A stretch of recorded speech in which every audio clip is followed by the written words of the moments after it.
Bharatiya Janata party 28-29వ వార్డులో ఈరోజు ప్రజాక్షేత్రంలో మేము విస్తృతంగా ప్రచారం నిర్వహించడం జరిగింది.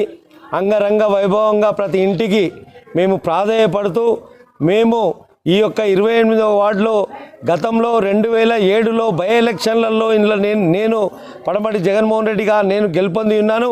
2007 సంవత్సరంలో ఇక్కడ ఉన్నటువంటి మట్టి రోడ్లు, సీసీ రోడ్లు లేక ఇవన్నీ కూడా మేమందరం కూడా కలిసి డెవలప్మెంట్ చేసినాం. తర్వాత 2014 నుంచి 2019 కూడా బీజేపీ కౌన్సిలర్గా గెలిచింది. అప్పుడు కూడా మిగిలినటువంటి డ్రైనేజీలు కానీ, సీసీ రోడ్లు కానీ, మొత్తం కోటగడ్డకు ఉన్నటువంటి కోటగడ్డ పోచమ్మ టెంపుల్కు కూడా దారి వేయించింది కూడా బీజేపీ కౌన్సిలర్గానే. కాబట్టి ఇక్కడ ఉన్నటువంటి అభివృద్ధి చెందిందంతా కూడా బీజేపీ అభ్యర్థులు గెలిచినప్పుడు మాత్రమే అభివృద్ధి జరిగింది. ఈ ఒక్కసారే కాంగ్రెస్ అభ్యర్థి గెలిచిండు. ఈ 5 సంవత్సరాలలో ఎంత కుంటుపడింది అనేది ఈ ప్రజలకు అందరికీ తెలుసు. 28వ వార్డు ప్రజలకు ఇప్పుడు 28వ వార్డు 29వ వార్డు అభివృద్ధి చెందాలన్న సువర్ణ గారు కానీ, స్వాతి గారు కానీ, స్వప్న గారికి మీ అమూల్యమైన ఓటు వేసి గెలిపించాలని ఈ సందర్భంగా మేము విజ్ఞప్తి చేస్తూ ఉన్నాం, మనవి చేస్తూ ఉన్నాం. ఇప్పుడు 28వ వార్డు కౌన్సిలర్ మా సువర్ణ గారు మాట్లాడవలసిందిగా కోరుతా ఉన్నాం. విచ్చేసిన నా తోటి సోదరీమణులకు మరియు పెద్దలకు, తోటి నాయకులకు అందరికీ నా యొక్క నమస్కారాలు తెలియజేస్తున్నాను. భారతీయ జనతా పార్టీ తరఫున 28వ వార్డు కౌన్సిలర్గా కమలం పువ్వు గుర్తుకు ఓటు వేసి భారీ మెజార్టీతో గెలిపించాలని ప్రజలందరికీ ఆకాంక్షిస్తున్నాను. ఇదివరకు 14వ వార్డు కౌన్సిలర్గా, మాజీ కౌన్సిలర్గా పోటీ చేసి భారీ మెజార్టీతో గెలుపొందిన, అందుకే ఈసారి భారతీయ జనతా పార్టీ 28వ వార్డుకు నాకు అవకాశం ఇచ్చారు. దయచేసి ఇక్కడ ఉన్న అన్నలందరి సహకారంతో తప్పకుండా భారీ మెజార్టీతోటి అందరూ నన్ను గెలిపించి వార్డు అభివృద్ధికి సహకరిస్తానని, ఎప్పుడు మీ వెన్నంటే ఉండి సహాయ సహకారాలు అందిస్తానని భారతీయ జనతా పార్టీ తరఫున ప్రమాణం చేస్తున్నాను. కమలం పువ్వు గుర్తుకే, కమలం పువ్వు గుర్తుకే. మా యొక్క రాష్ట్ర నాయకుడు భువనగిరి పట్టణ మున్సిపల్ ఎలక్షన్ల ఇన్ఛార్జు గౌరవనీయులు మురళీధర్ గౌడ్ గారు మాట్లాడవలసిందిగా కోరుతా ఉన్నాం. 28 అభ్యర్థిగా సువర్ణ శ్రీధర్ గారు, అలాగే స్వప్న శివశంకర్ గారు 29.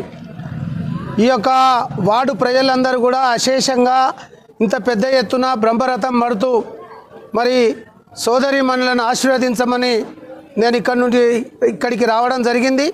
చాలా సంతోషం. ప్రజల మద్దతుతో అన్ని ఇంటింటికి తిరిగి మంగళారతులు, బొట్టుల ద్వారా కుంకుమ తిలకం దిద్ది ఆశీర్వదిస్తున్నారు. తప్పకుండా నేను అనుకుంటున్న ఈ ఆశీర్వాదం, ఈ యొక్క లెక్కింపు ఇక్కడి నుంచే 28, 29 నుంచే బోని కొట్టి మిగతా ఉన్నటువంటి అన్ని వార్డులలో కూడా విజయ డంకా మోగుతుందనే విశ్వాసం నాకుంది. ఎందుకంటే ఇక్కడ గతంలో పడమటి జగన్మోహన్ రెడ్డి గారు మరి 2 పర్యాయాలు గెలిచి ఇక్కడ ఉన్నటువంటి అభివృద్ధి అన్నీ కూడా కార్యక్రమాలు చేసిండ్రు. వారి మాటలు ఇందాక చెప్పిండ్రు.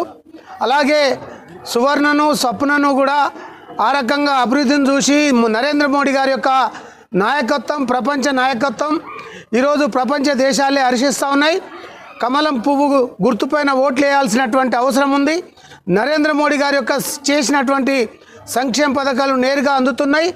ధైర్యంగా కేంద్ర ప్రభుత్వ నిధులు ఈ భువనగిరికి కోట్లాది రూపాయలు చేరుకున్నటువంటి విషయం మీకు తెలిసే. ఇంకా కూడా అభివృద్ధి చెందడం జరుగుతుంది. తప్పకుండా కేంద్ర ప్రభుత్వం నిధులు తీసుకొచ్చి మరి ఇక్కడ ఉన్నటువంటి బీజేపీ అభ్యర్థులను గెలిపిస్తే అభివృద్ధి చేస్తామని ఈ సందర్భంగా తెలియజేస్తున్నాను. తప్పకుండా వీరికి మరి 11వ తేదీ నాడు ఏదైతే ఓటు వేసేటువంటి ప్రజలందరూ కూడా మరి ఈ యొక్క ఏదైతే సువర్ణ గారికి, స్వప్న గారికి కమలం పువ్వు గుర్తుపైన ఓట్లేసి గెలిపిస్తారనే విశ్వాసంతో ఇక్కడకున్న వచ్చాను. తప్పకుండా గెలవాలని, మీరు ఈ అభివృద్ధి కావాలంటే కమలం పువ్వు గుర్తుకే ఓటేయాలా, నీతి నిజాయితీ కావాలంటే కమలం పువ్వు గుర్తుకు ఓటేయాలా. గతంలో ఉన్నటువంటి దొరల పాలన, ఈరోజు ఉన్నటువంటి యొక్క రేవంత్ రెడ్డి పాలన దుర్మార్గమైనటువంటి పాలన. గతంలో బీఆర్ఎస్ తుంగలో తొక్కిండ్రు, మోసం చేసింది ఇక్కడ గెలిచి.